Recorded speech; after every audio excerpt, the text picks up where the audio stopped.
Hello and welcome back to the show. So I'm really excited today because our guest Richard is going to be sharing with us a little bit about his background, not only as a real estate investor, but also his business and actually helping real estate agents be able to revitalize and capitalize on some of their potential dead leads as well. So Richard is a real estate investor. He's also helping other young millennials and Gen Z in tech build passive income through real estate as well. So he has a lot to be able to offer us today in terms of what real estate investing can help you with, but also if you're a real estate agent listening to this, how his programs can actually help your clients as well. So, Richard, welcome to the show, man. Thank you so much for taking some time and joining us here today.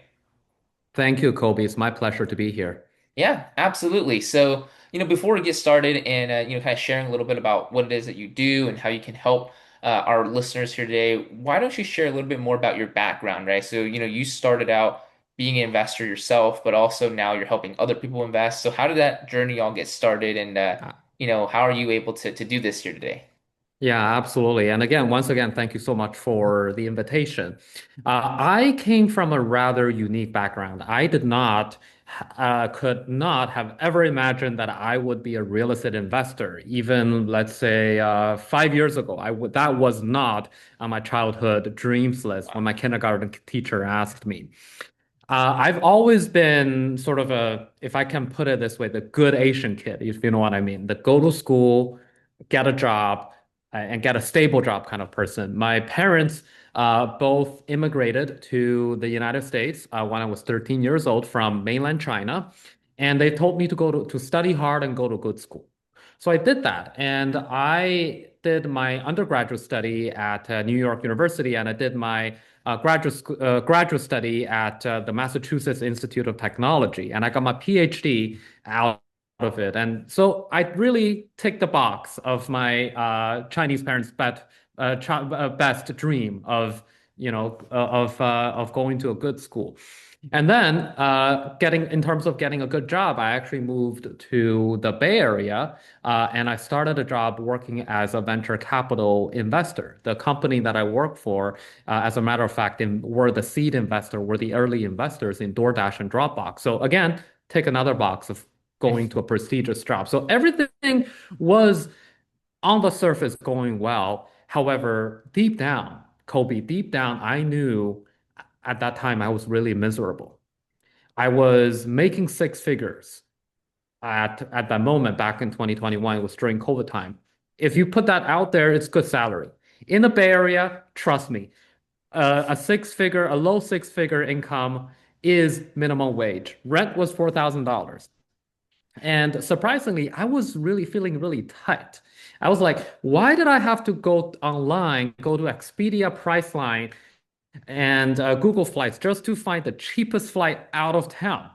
Like, why do I have to squeeze myself left, right, and center? I'm supposed to be this MIT grad, a fancy kid working at a fancy Silicon Valley company. Why am I feeling this way?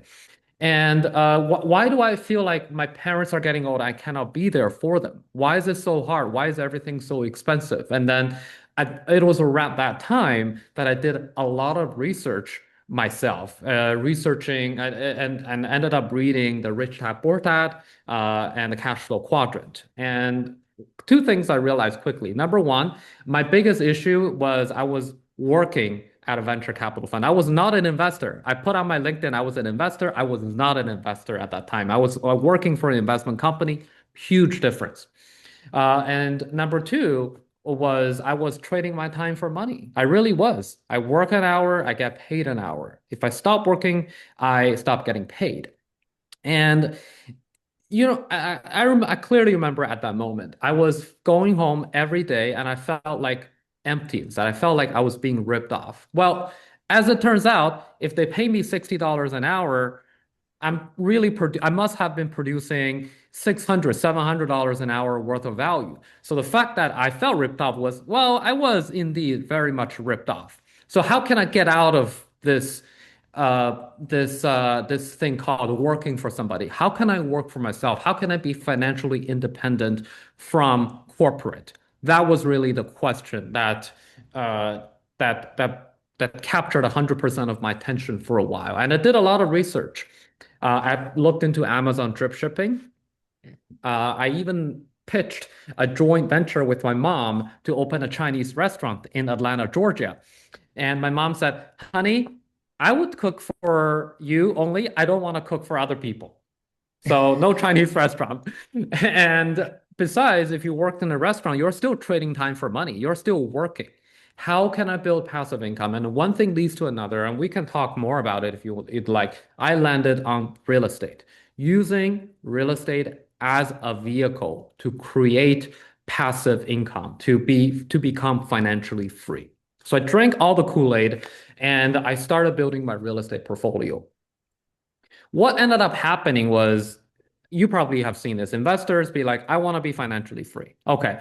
They started looking around them. They were like, oh, Bay Area is too expensive. So they go to out of town and go to, I don't know, Michigan or Cleveland. And I initially did that. I bought properties at 100K, being able to rent it out for like 2 grand, 3 grand. The rent to price ratio is ridiculous.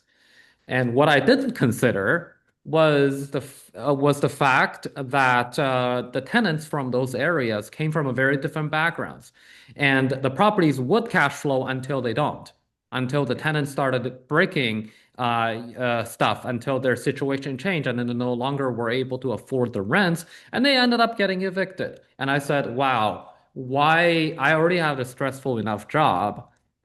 I don't need to go through this just to be extra stressed. How can I build win-win situation? How can I not play the game of landlord tenant being in a more adversarial relationship?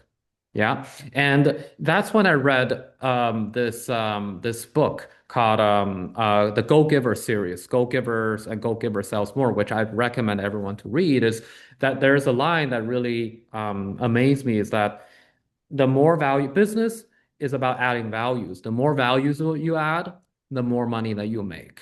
So instead of thinking, how can I make more money? I started asking, how can I add more values? As I was talking to realtors and mortgage brokers and all the real estate professionals. And one thing that I really heard was, well, realtors, agents, they're running a sales job. This is a commission-based job. There's no base salary. If they don't close a deal, they don't get paid. And oftentimes it's feast to famine. And sometimes they would spend hours and hours working with a family only for the deal to fall through because, oh, guess what? They forgot that they got a credit card payment that they forgot to pay 90 days ago, and now they cannot qualify for mortgages for 2 years.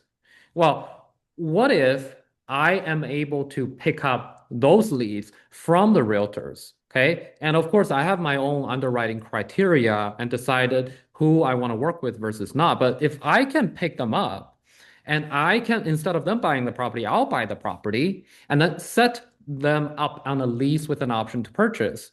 And I will work with the same agents so that they get paid the same commission. So their 100 hours that they spend on the family do not go down the drain. And the family got into a home that yes, they're renting, but they're fixing their credit score. They're on their way of recovering from the recent event that made them unmortgageable. Well, that's the win-win situation that we're talking about. So I went down this path of building a lease to own business, building my entire business around lease to own. We don't ever start with the properties. We always start with the person. We start with the tenant, the tenant that wants the property. And even one step before that, we start with the agents. We ask the agents, hey, do you have leads that don't qualify that you'd like maybe make some commissions off? If so, give us the leads, and if it works out, you'll be our buyer's rep. And yeah, so that was maybe 3 years ago, 2, 3 years ago. I started building this lease to own business, and now we are managing I want to say $6 to $10 million portfolio all over the Midwest. We're very heavy on Minneapolis, Minnesota, Wisconsin, and Ohio, and we're expanding our market in Georgia. And at the very beginning, I did all the deals with my own money. And after I got into the reps of doing one or two or three deals, I started inviting my friends, my close friends and family to join me as passive investors. These are people like me who wanted some passive income to subsidize their daily expenses, but who don't have the know-how or the time to really look into it. So I invited them to be my passive investors, and we share the wealth. And now we have a network of investors that we partner up with whenever a deal comes through. So that's in a nutshell of my story and the business that I'm building, Colby. I probably just gave you a 10-minute monologue, and I would love an opportunity for us to deep dive into any topics that may potentially interest your audience. Yeah, absolutely. So I do think you have a really cool story of, you kind of were going more towards like the traditional career path, right? And then you were very successful in that and just basically realized that it wasn't what you wanted to do and you weren't feeling, like you should have, right? You weren't feeling like the way that your life should have been going, even though you checked all the boxes, and ended up starting to look into real estate investing. So definitely want to dig a little bit deeper into that portion of it as well, because I'm sure there's a lot of real estate agents out there where they're kind of going through maybe similar feelings or a similar situation as yourself, just maybe on like a different path. But a lot of real estate agents get into real estate to build wealth, but they just realize that their job is a commissions, time traded income job as well. So when you realized that you need to make a change, what was it that kind of got you into looking into investing in real estate versus other assets versus, Mhm. like you said, drop shipping or other ventures that are out there? What makes real estate investing, kind of the most enticing piece of building passive income? Yeah, that's a great question, Colby, and probably we could spend 2 hours talking about it. However, just to summarize, just to be pithy and succinct about it. Number one, if you look at the top millionaires and billionaires around the world, 80% of them have their footprint in real estate. So there's something there. Number two, I want something. When I was researching different options, I focus on investing that can generate cash flow. We often talk about increasing our net worth, increasing our wealth, uh, and most people buy real estate, wait for a few years until they appreciate and then they sell. That in my world is called buy and hope, buy and pray. And in the meantime, they gotta pay property taxes and insurance, and that they don't generate cash flow. So I was looking for an asset class and a particular strategy within the real estate asset class that can generate cash flow. And that's where I landed on the lease options strategy. In terms of the asset class itself, besides the fact that 80% of the people have their footing in real estate is also a very flexible asset class. If you want equity, there are ways to build equity. If you want cash flow, we can set up the right deal structure so we can get the monthly cash flow to offset the monthly expenses.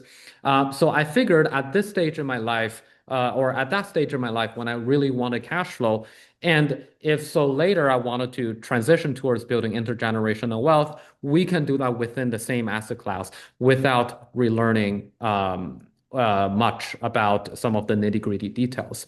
That's the second reason.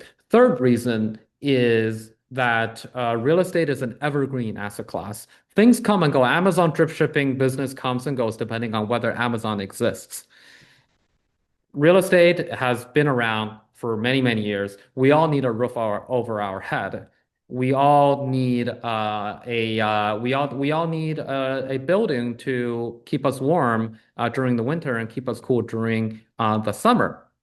And so it's not going away anytime soon, despite all the AI and the crypto and all the stuff that's going on there. We all need a place to live, and that makes it a an asset class that's going to stick for the years to come. And that's why I picked that asset class. Yeah, absolutely. Like you mentioned, it's it's flexible enough, right, where you can position real estate in many different ways, right? Based on your specific goals, based on what it is that you want to accomplish both short term and long term. So I think it's quite interesting that you're able to bring that up because a lot of people who don't understand that, they might just think of real estate as something that's actually, very unflexible, right? As an Hmm. asset class, which is, not necessarily the right way to look at things. So, wanted to get a little bit deeper into your current business model, right? Like you mentioned, you're helping a lot of people, a lot of potential homeowners who can't necessarily get a mortgage, be able to start owning a home. And I'm sure there's a ton of real estate agents out there who have, hundreds, if not thousands of clients who are in that position, Hmm. just in their database. So walk us through Hmm. that a little bit. What does that Yeah. necessarily mean for you as a business? How are you helping these individuals from a Hmm. deeper level get them into a home and be able to essentially help them actually become homeowners eventually? 100%, 100%. And I understand that lots of agents out there have leads that they don't that cannot qualify for financing. We work where we come in is it's best we work with folks that have some savings, have some money saved up, but who cannot qualify for mortgages for one reason or another. If you think about it, actually, Kobe, we can think of it this way. To get a home, you need two things. You need a mortgage, and you need a down payment. Yep. If you have both, congratulations, you can get a home. If you have only the mortgage ability, like the credit, high credit, but you don't have money, there are various low down payment assistance programs for you. And sometimes, there are state-sponsored, city-sponsored programs for you as long as you pass a certain credit. If you have neither, then, get yourself to one of them. And if you have the money but no credit or no mortgage ability, that's where we best come in. Right. We actually work with our minimum down payment requirement is 10%. And we often tell the agents, whenever you have a lease that can't qualify, as long as they have 10%, send it to us. We may be able to cook something up.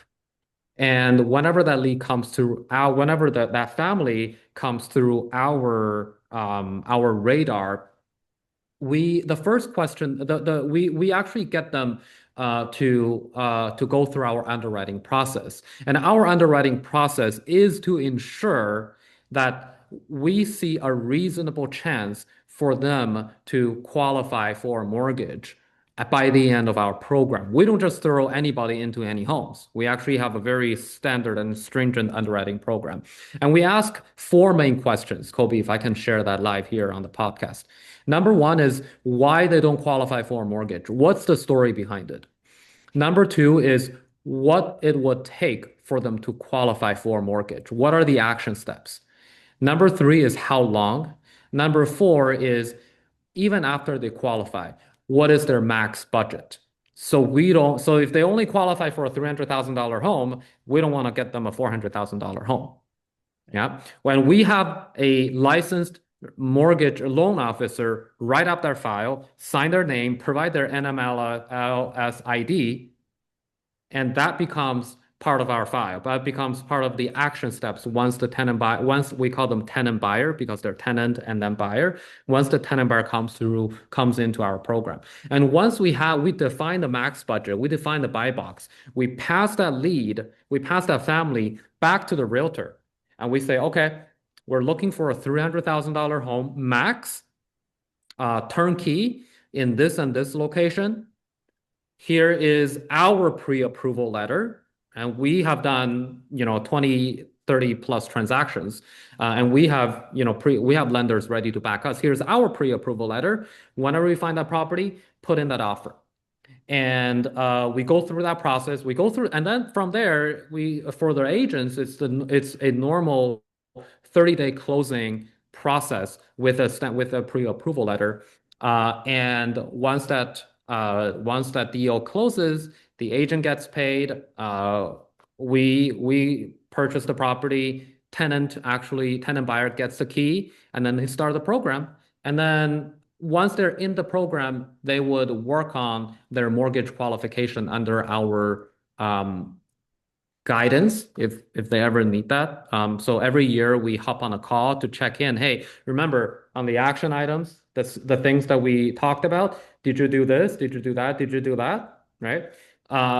Understood that everyone's adult, so we don't school people. However, at the same time, just a reminder that you have a 3-year option period that we will need to get some work done to get you qualified. So to buy this house by the end of the program.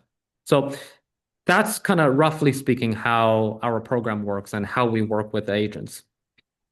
Yeah, absolutely. So as a real estate agent, right? So just to kind of recap a little bit, if you have a client who has the ability to provide a down payment, right? Like you mentioned for your program, it'll be 10% of the home price, and then they can't, for whatever reason, get a mortgage. Then what happens is if they ended up, referring these, tenant buyers, these potential clients to yourself and your business, what you guys can do is you can actually provide a pre-approval letter. You will essentially at that point become the buyer, right? And then Correct. you would buy the property for, your company will buy the property and then lease it back to the potential buyers. And then they will have an option in those, you mentioned 3 years to actually get their mortgageability up so that they can then either take over or buy that property then back from you. Is that correct in That recapping is how that that situation is works? a very succinct and pithy recapture of what I just shared. Yes.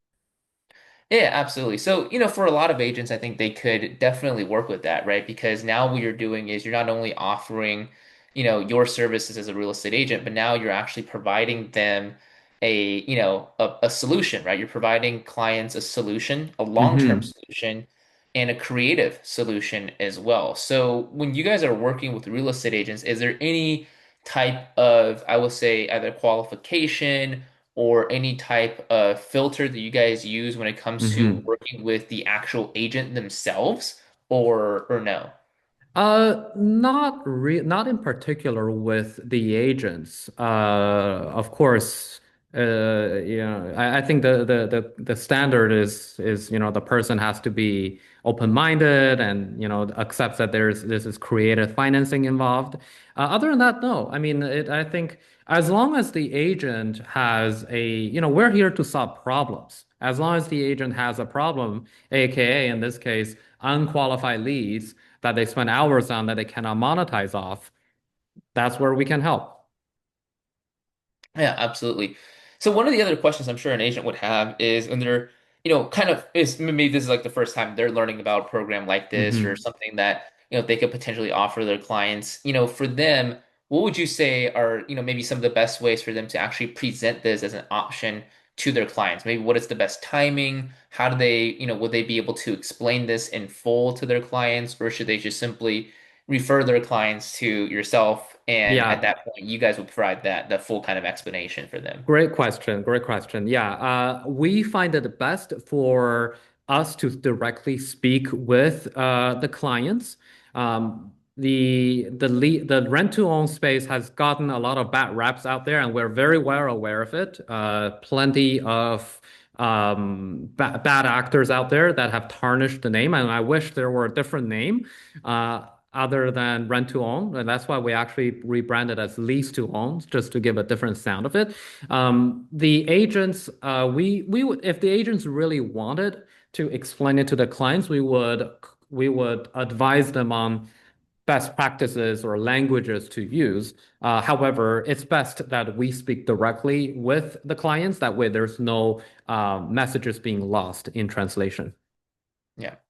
Yeah, absolutely. And you're right. So there's a lot of probably a lot of clients who hear about this option and they have, I'm sure, a lot of questions. So, from what you guys have interacted with potential clients, what are some, I will say, maybe the biggest objections or the biggest misconceptions or questions that clients would have that maybe you guys or the agent themselves would have to overcome in order to present this as a, actual viable option that the client feels comfortable with? Have you guys ran into, any of these common objections or questions before? Yeah, one common objection or question is, it's the elephant in the room is always payment, monthly payment, and what's the monthly payment? As much and there's always a comparison with traditional financing, and we're and I'm not going to shy away from the fact that we're in this business to make money, as everyone is, and so if we were to get a mortgage at 7%, the the tenant would have to pay up on top of it. So compared with, and remind you that investor loans are higher than owner-occupied loans. So understood that their payments would be higher than what they would be getting from a traditional bank. That said, they cannot get a mortgage from a traditional bank. If they can, then there's no need for us. Yeah. So that's often one of the objections. And the second objection is, well, yes, the payment is high. If the payment is so high, can they really afford it? And this is where I really want to assure our realtor partners and our potential clients that we aim to set everyone up for success. We underwrite, we have a loan officer that underwrites their files and calculates what is their max monthly payment per FHA underwriting guideline.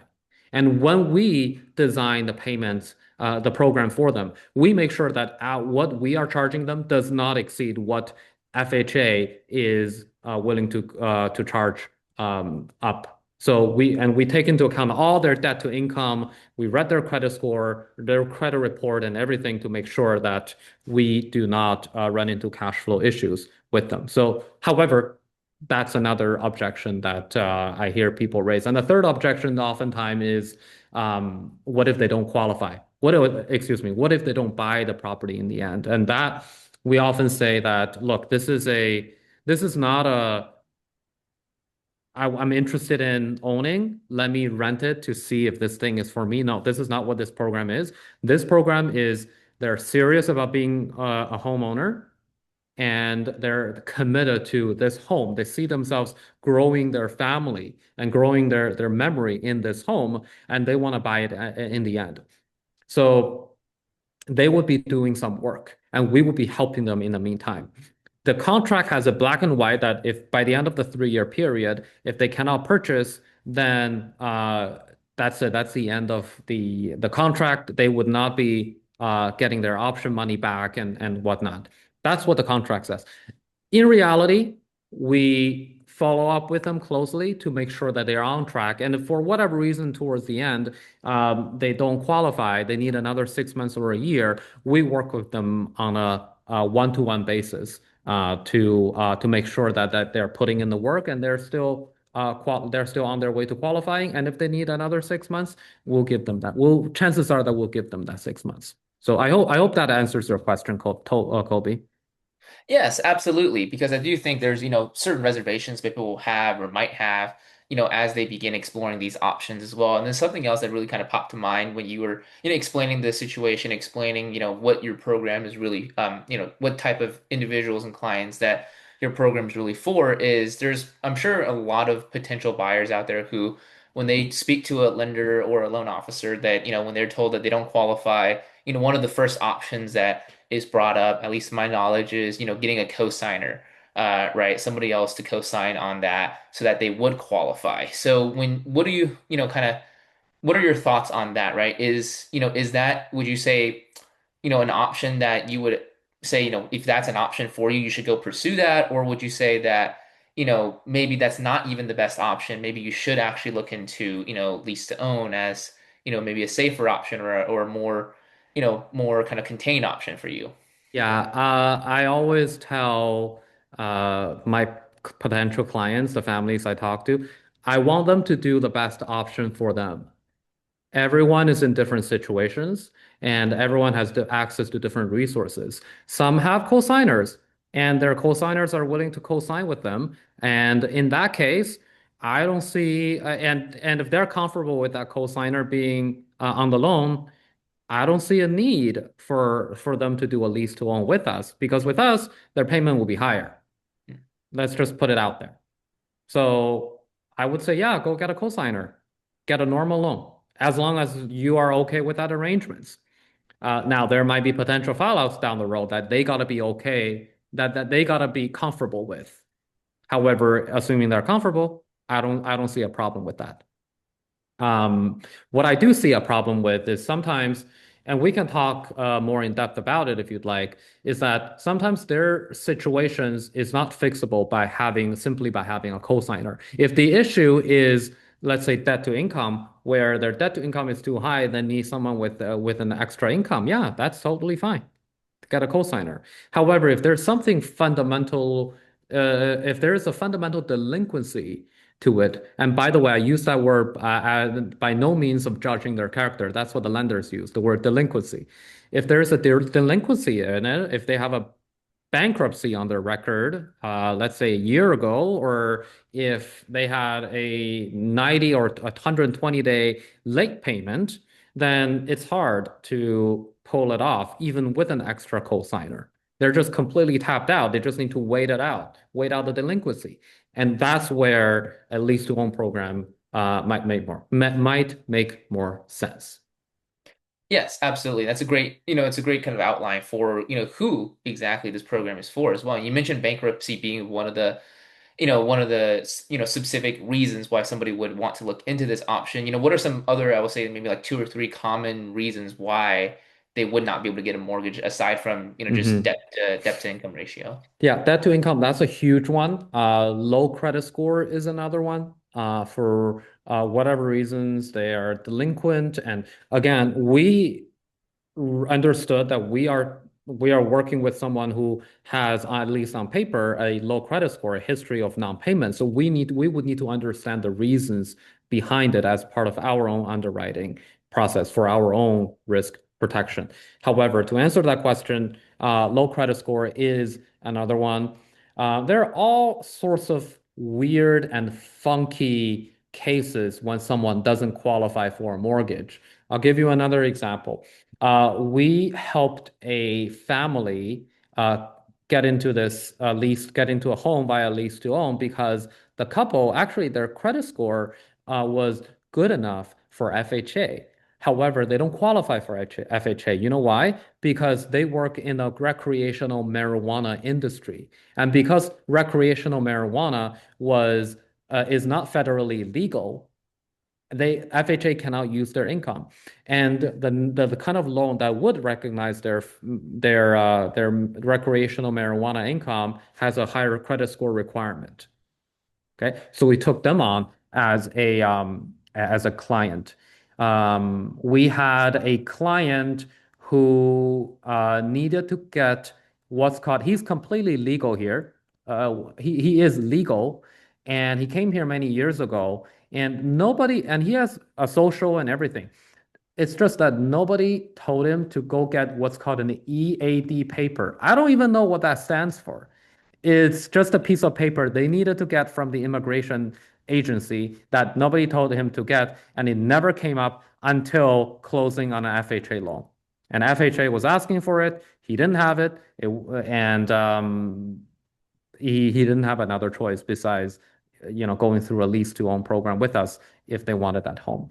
So there are all these weird and edge cases that I can go on for days, but I hope that gave you a sense of the kind of profiles of clients that we're able to help. Yeah, absolutely. Because a lot of people they think, kind of getting a loan, getting a mortgage is like this very straightforward type of thing, right? If you have a good debt to income, then you have a, good credit score or, you can qualify for a mortgage, right? You've been saving up, you have the down payment and everything. But there's a lot of times where there's, just kind of this red tape, right, that, disqualifies somebody randomly. Maybe this is just a very small thing, Yeah, disqualifies them from getting a mortgage, right, or getting a loan, and that could be quite frustrating without a program like this in place. for sure. And I will add that the system is fairly unforgiving with the way it is. We helped a client who went to Macy half a year ago, opened a credit card because Macy was offering a 25% discount, uh, bought a 50 or 60 buck t-shirt and forgot about it. And 120 days later, when the lender pulled his credit, guess what? There's a 120-day delinquent. And at that point, he was tapped out of mortgage for 2 years over Wow. a 50 something dollar t-shirt from Macy. Yeah. Yeah. Yeah. Yeah, so that tells you, right? It could happen to any one of us. It's not like, Yeah. you're like, bad with your finances or anything. It's just, Yeah. sometimes, you forget about something and it's like, oh no, you can't qualify for a mortgage. So Hmm. it's actually quite valuable what you guys are offering if you look at it Hmm. from that perspective where, there are people who just, for whatever reason get disqualified from getting a loan and, they would, Hmm. fit every single metric of actually Hmm. getting a loan, but, just something happens out of the blue and it is an unfortunate situation. So, Richard, just to kind of wrap up today, man, I just wanted Hmm. to really kind of get your take on, what this program, what this business means for you and your current company, because you mentioned at the very beginning of the podcast that you didn't want to have this adversarial relationship with, landlords and tenants. So, from your perspective, from the investor's perspective, how does that change with a lease to own business? How does that help you guys have a much better relationship with your clients and the renters that you're working with? Yeah, well, that's a good question. And I mentioned this earlier. I'm a firm believer that business is about adding values. Right? So rather than thinking how much money I'm making, I'm constantly thinking how can I add values to people. If if I have a regular tenant who's renting my apartment, my one bedroom tiny little apartment, and they don't even see themselves living here beyond the first or the second year, what is their incentives for really upkeeping their property as if it were their own? And guess if not so much, then guess what happens to my profit and loss at the end of the day as an investor? That's the constant struggle of a normal real estate, multifamily or single family investor. Now, if if on the flip side, by having a tenant buyer through a lease to own program, we're buying a property that they want to live, that they tell me that they want to live, they want to live, they want to grow their family roots in this house. Then and what is their incentive? And they put 10% down upfront. And so what is their incentive of upkeeping the property? A lot, freaking lot, because it's going to be their home and they're going to buy it and they put money down. It's a different mindset. It stops, legally speaking, we're still landlord tenant. However, in their mind, they're no longer thinking of themselves as a tenant. They're like a homeowner in training. And that's what I want to be there for them too. I want to help train them to become a homeowner, and I want to help them get qualified for mortgages. We have resources to help them to get them set up and onboarded once they come through the program, so that we can set them up for a successful purchase in the end. And for me, that's what my business is about. It's about helping realtors earn commissions off that leads. Is to help tenants become homeowners, and it's to help also, for the loan officers out there, I'm sure they run into these leads all the time, is to help loan officers get filled up with their future pipeline 2 years from now. That the same loan officer that underwrite their files, guess what? They get to keep their leads they get to be the one that follow through the journey. And guess who the tenant is going to work with by the time that they get ready for their mortgage file. It's the same loan officer. So we're really building an ecosystem, a network of people where everyone can win in the end. And for me, that's what this business is about. Yeah, absolutely, Richard. And thank you so much for taking some time today and sharing that with us and also sharing your unique business model as well. So, for anybody who's out there, right, whether they are a potential client or a real estate agent who has a lot of these types of clients, or even a loan officer, like you mentioned, what are some of the best ways for them to reach out to you or learn more about what it is that you're doing to potentially refer some of their clients to you? Yep, I think you're on mute. I'm a social media person. I'm very active on LinkedIn, Facebook, Instagram. So I'd be happy to share those links. Make sure you say hi and become friends with me on the social media platform.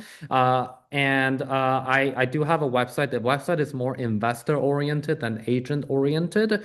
Nonetheless, that's another source of reference for you as well as you get started exploring different options for your clients. Yep. Absolutely, man. Richard, thanks again for being on the show. We'll definitely make sure to leave the links to your social medias in the description, the show notes down below. But other than that, just want to say thanks again for being here. And before we let you go, any last piece of advice, just any last things you want to leave with us before we wrap up today? I think the Kobe, you've built an exceptional platform for realtors to grow their business, and I think for me, I'm all about helping others solve their problems. And also want to say this methodology not only works when you purchase a property, but also works when an existing homeowner wants to refinance a property for whatever reason, but they cannot. So we actually have helped at least a third of our portfolio is with homeowners that sell the home to us and reverse lease back with an option so they can free up some capital, clear their debt, and be in a better position to repurchase their property. So I just want to throw it out there. It's all not only about financing upfront for purchase, it's also about refinancing. So just in case that opens up a few thoughts and maybe a couple of leads in the realtors pipeline, that'd be like, oh, they're already homeowners, but they could use something like that to get the funds and basically do a refinance through lease options. So that would be my concluding remark. Absolutely. Richard, thanks again for being on the show, man. Thank you for tuning in, and we'll see you on the next show. All Take right, see ya. care. Bye bye.